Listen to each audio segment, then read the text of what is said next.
அதாவது ராகுக்கு எது நல்ல ஒரு சப்போர்ட்டில் இருக்குது. அப்புறம் 7.5 சனி சொல்லவே வேணாம். உத்திரட்டாதி எல்லாம் நெருங்கிட்டு இருக்குது. உத்திரட்டாதியெல்லாம் ஏற்கனவே கஷ்டப்பட்டுட்டு தான் இருக்கீங்க.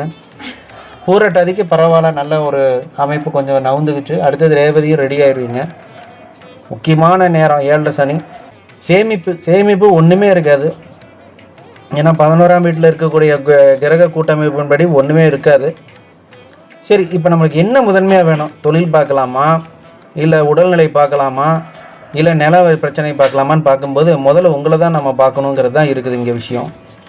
ஏன்னா 7.5 சனியில் படுற பாடு நம்மளுக்கு என்னங்கிறத பார்க்கலாம். சனீஸ்வரர் சொல்லி கொடுக்குற விஷயத்தை தாங்கி பிடிக்கிறதுக்கு முருகர் எப்படி நம்மளுக்கு உறுதுணையாக இருக்க போகிறாரு, எந்த கோயிலுக்கு போனால் நம்மளுக்கு வெற்றி கிடைக்கும் அப்படிங்கிறத நீங்கள் பார்த்தீங்கன்னா, திருச்செந்தூர் போகிறது மிக சிறப்பான விஷயம். மீன ராசிக்காரங்களுக்கு திருச்செந்தூர் போயிட்டு அந்த கேணியில் இருக்கிற தண்ணியில் எல்லாம் நம்ம அந்த தண்ணி எடுத்து தலையோடு ஊற்றிட்டு வர்றது மிக சிறப்பான விஷயம்.